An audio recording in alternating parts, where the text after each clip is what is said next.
बिस्मिल्लाहिर्रहमानिर्रहीम। मैं हूं रज़ा मेकर। उम्मीद है आप सब लोग खैरियत से होंगे। आइए आप जानते हैं आज की कुछ अहम अपडेट्स इमरान रियाज खान से। नवाज शरीफ साहब भी एकदम मंजर आम पे आए। उन्होंने कहा जी अपना घर अपनी, हालांकि इमरान खान साहब की ये स्कीम थी उसको इन्होंने कॉपी किया है, अपना घर अपनी छत के नाम से ये आ गए बाप बेटी प्रोजेक्ट लेकर। तो वहाँ मियाँ नवाज शरीफ साहब ने बातचीत की है और नवाज शरीफ साहब ने बहुत अजीब बातें की। एक तो उन्होंने पाकिस्तानियों को भेड़ बकरियाँ करार दे दिया और उन्होंने कहा जी भेड़ बकरियों की तरह पीछे चलने वाले इमरान खान से हिसाब लें। मामला ये है कि 40 साल हुकूमत की इस मुल्क के ऊपर शरीफ खानदान ने, और वो हिसाब मांग रहे हैं इमरान खान के 3 सालों का। हालांकि इमरान खान उन 3 सालों में भी शरीफ खानदान के डाले हुए गंद को साफ करने की कोशिश कर रहे थे। खासतौर पे जहां उन्होंने हाथ डाला, जिस फाइल में हाथ डाला उसके पीछे से शरीफ खानदान निकल आता था और पता चलता था जी अशराफिया इसके पीछे इनकी मौजें लगी हुई हैं। शुगर माफिया यही निकलते थे, IPPs का माफिया यही निकलते थे, रेंटल पावर्स का माफिया यही निकलते थे, करप्शन के कोई केसेस यही निकलते थे और ठेकेदारों के अंदर माफिया यही निकलते थे। सड़कों के अंदर, टेंडर्स के अंदर, हर जगह पे हर माफिया के पीछे यही खानदान निकलता था और इनके हवारी निकलते थे। तो इमरान खान साहब तो चीज़ें ठीक कर रहे थे। मैं रोजाना की बुनियाद पर आपको रिपोर्ट करता हूँ।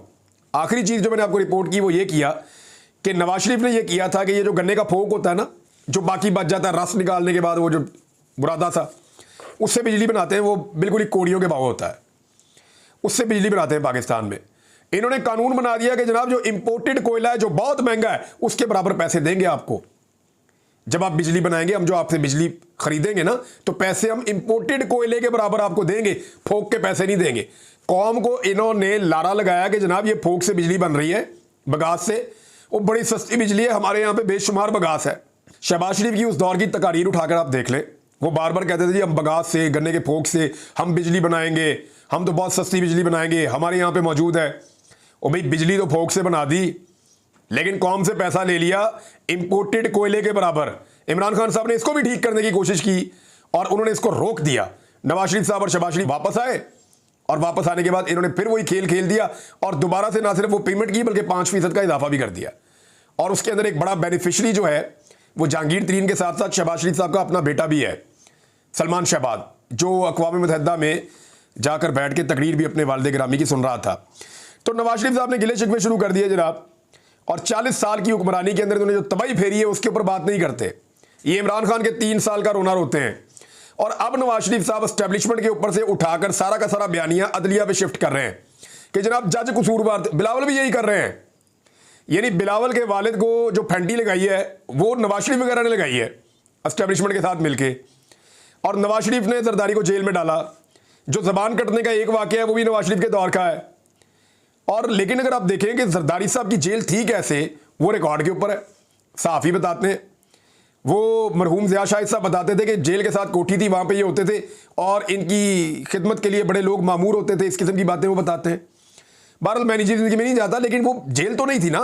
तो जरदारी साहब ने कौन सी जेल काटी है जिसके ऊपर बिलावल कहते हैं मेरा बचपन किसने छीना? तो बिलावल साहब जिन्होंने आपका बचपन छीना है, आप उन्हीं की गोद में बैठे हुए अब बचपना इंजॉय कर रहे हैं। बल्कि बिलावल के लिए तो बड़ा ज़बरदस्त एक स्टेटमेंट दिया, और वो स्टेटमेंट दिया उमर अयूब साहब ने। उन्होंने कहा जी बिलावल की हैसियत जो है ना उस छोटे जैसी है जो मैकेनिक के पास काम करता है और पाने शाने लाने का काम करता है, ये संजीदा ना लें आप बिलावल को। देखिए उमर अयूब इनको इसलिए जानते हैं बिलावल को, उसका एक रीज़न है। उमर अयूब बिलावल को इसलिए जानते हैं कि वो बिलावल के नाना से जानते हैं। बिलावल के नाना जो है वो पाना लेके आते थे अयूब खान के लिए और अयूब खान के छोटे का किरदार अदा करते थे। उससे पहले सिकंदर मिर्ज़ा के लिए इनके बड़ों ने खिदमत सर अंजाम दी, फिर अयूब खान के लिए इनके बड़ों ने खिदमत सर अंजाम दी। फिर जुल्फ़िकार अली भुट्टो साहब ने अपनी ज़िंदगी में तजर्बात से सीखते हुए अपने आप को मॉडिफाई किया और वो एंटी एस्टेब्लिशमेंट होकर खड़े हो गए, डट गए। हालांकि पाकिस्तान के 2 टुकड़े होने में उनका किरदार था। उस वक्त अगर वो खड़े हो जाते और वो ये कहते कि मैं ये इक़्तिदार नहीं लेता, ये इक़्तिदार अवामी मैंडेट के मुताबिक मिलना चाहिए, तो पाकिस्तान कभी ना टूटता।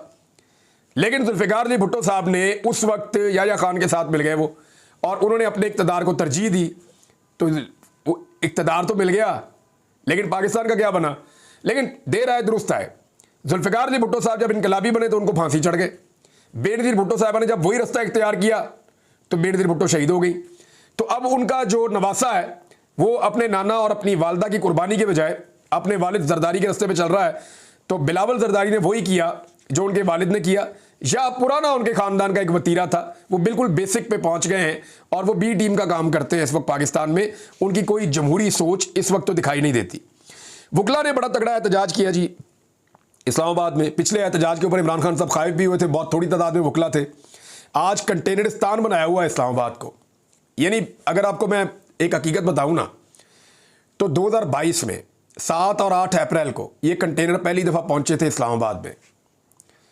इमरान खान साहब की हुकूमत गिराई जा रही थी, तो उस वक्त फैसला करने वालों ने कंटेनर पहुंचाए थे इस्लामाबाद में ताकि लोगों का हुजूम इस्लामाबाद के रेड जोन में दाखिल ना हो।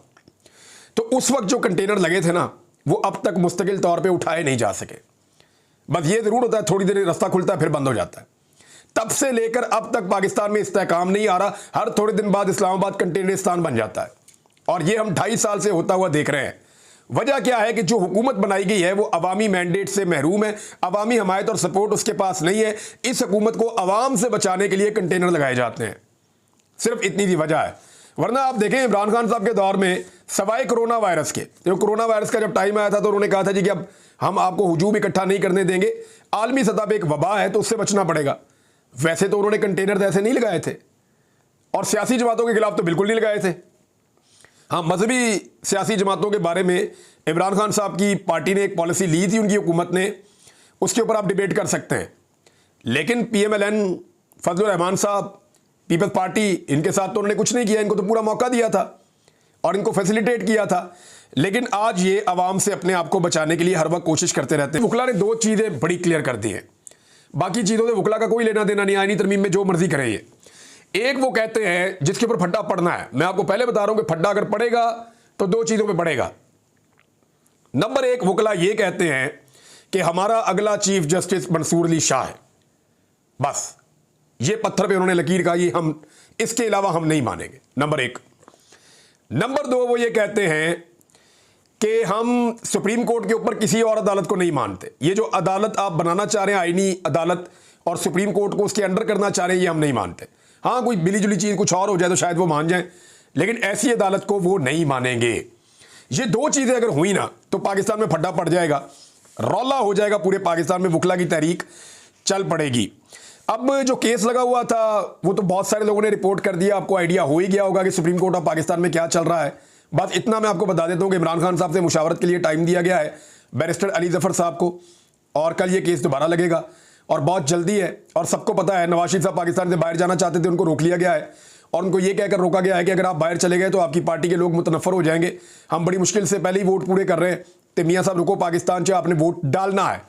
अब अगर ये 63A के मामले में हुकूमत की मर्जी का फैसला आ जाता है तो हॉर्स ट्रेडिंग का रास्ता खुलने के बाद क्या इतने वोट तोड़े जा सकेंगे, इतने लोगों को मजबूर किया जा सकेगा, उन्हें लालच दी जा सकेगी कि पाकिस्तान तहरीक इंसाफ के 7-8 लोग तोड़ दिए जाएं या मौलाना फजलुर रहमान साहब को काबू कर लिया जाए। तो नाज़रीन, ये थी आज की अहम अपडेट्स।